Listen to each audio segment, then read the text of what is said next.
இப்படி அவர்கள் petrol diesel gas விலையை உயர்த்தியதன் மூலமாக கிடைத்த தொகை எவ்வளவு தெரியுமா? பயந்து விடாதீர்கள். 7.25 லட்சம் கோடி ரூபாய். 7.25 கோடி அல்ல, 7.25 லட்சம் கோடி ரூபாயை உங்கள் பையில இருந்து அரசாங்கம் எடுத்துக் கொண்டு போய்விட்டது, உங்கள் அடிப்படை பொருளை உங்களுக்கு விற்றதற்காக. ஆனால் அதே நேரத்தில் எங்களுடைய தலைவர் உங்கள் தோளில் இருந்து 900 ரூபாய் சுமையை இறக்கி வைக்கிறார் என்கிற போது எது நல்லாட்சி என்பதை நீங்களே முடிவு செய்யுங்கள்.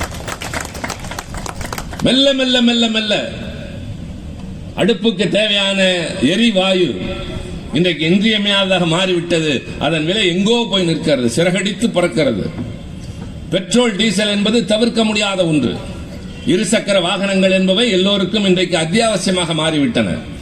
ஆக அடிப்படை பொருட்களை நியாயமான விலைக்கு கொண்டு வந்து சேர்ப்பது ஒரு அரசாங்கத்தின் கடமை. மாறாக அவர்கள் ஏதோ திட்டம் வகுக்கிறார்கள். இந்தியா உலகத்தின் 5வது பொருளாதார சக்தியாக மாறுகிறது என்று சொல்லிவிட்டு அதை செய்கிறேன் இதை செய்கிறேன் என்கிறார்கள். ஆனால் அடித்தளத்தில் இருக்கிற மக்கள் வாடி வதங்கி கொண்டிருக்கின்றார்கள். ஆக இந்த நிலை மாறிட வேண்டும். மாறிட வேண்டும் என்றால் அது யார் கரத்தில் இருக்கிறது? உங்கள் கையில் தான் இருக்கிறது. ஒரு ஜனநாயக நாட்டில் 5 ஆண்டுகளுக்கு ஒரு முறை தேர்தல் வரும். அதனுடைய பொருள் என்ன? தேர்தல் என்பது நம்மை ஆள்பவர்கள் யார் என்பதை நாமே தீர்மானிக்கின்ற ஒரு சந்தர்ப்பம். இது சர்வாதிகார நாட்டில் இருக்காது. ஒற்றை ஆட்சி முறை இருக்கிற நாடுகளில் கிடையாது. மக்களிடம் குடியரசு நாடு, ஜனநாயக நாடு என்பது 5 ஆண்டுகளுக்கு ஒரு முறை வந்து தேர்தல் என்கிற போது மறைமுகமான ஒரு கேள்வி. உங்களை இவ்வளவு நாள் ஆண்ட கட்சி அல்லது ஆட்சி நன்மைகள் செய்ததா? செய்தது என்றால் அந்த ஆட்சி தொடரட்டும் என்று நீங்கள் உத்தரவு தாருங்கள்.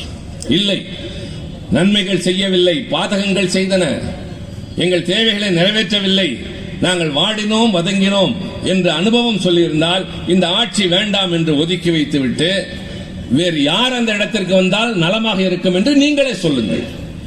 காங்கிரஸோடு சேர்ந்து கூட்டணி கண்டு வெற்றி பெற்றோம். 71 184 இடங்கள். நாடாளுமன்றத்தில் பெரும்பான்மை, அவசர நிலை வந்தது. கூட்டணி என்று பார்க்கவில்லை, எதிர்த்து நின்ற கட்சி திமுக மட்டும்தான். அதனால்தான் இந்திரா காந்தி சொன்னார், திமுக தோழமை என்றால் அவர்களைப் போல் யாரும் இல்லை, எதிர்ப்பு என்றால் அவர்களைப் போல உறுதி யாரும் இல்லை என்று. அதுபோல மக்களுக்காக, இந்த நாட்டுக்காக, மொழிக்காக, ஒற்றுமைக்காக என்று முடிவெடுத்து செல்கிற போது எதிரே யார் இருக்கிறார்கள் என்று பார்ப்பது இல்லை.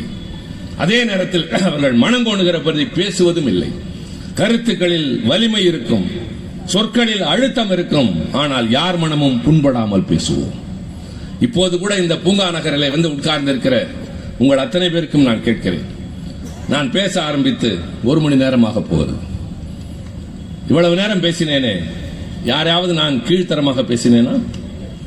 தரம் தாழ்த்தி பேசினேனா? அவதூறை அள்ளி வீசினேனா? கருத்துக்களை விளக்கி இருக்கிறேன்.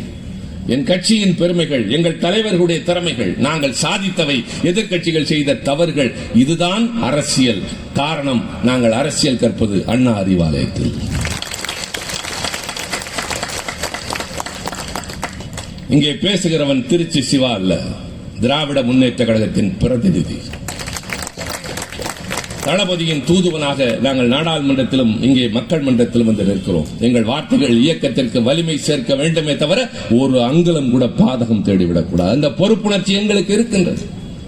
இந்த கூட்டத்திற்கு புதிதாக வந்திருக்கக்கூடியவர்கள், இவ்வளவு நேரம் கேட்டவர்கள், என் கட்சியை சாராதவர்கள், வீட்டுக்கு திரும்பியதற்கு பின்னால் யோசியுங்கள், இவர்கள் சொன்னதில் நியாயம் இருக்கிறதா? நமக்கு தேவையானதா? நம்மை பாதுகாப்பார்களா என்று யோசியுங்கள். விடை கிடைக்கும், நல்ல விடை கிடைக்கும். கழகத்தின் பக்கம் நின்றால் நாளை வாழ்வு நலமான வாழ்வு.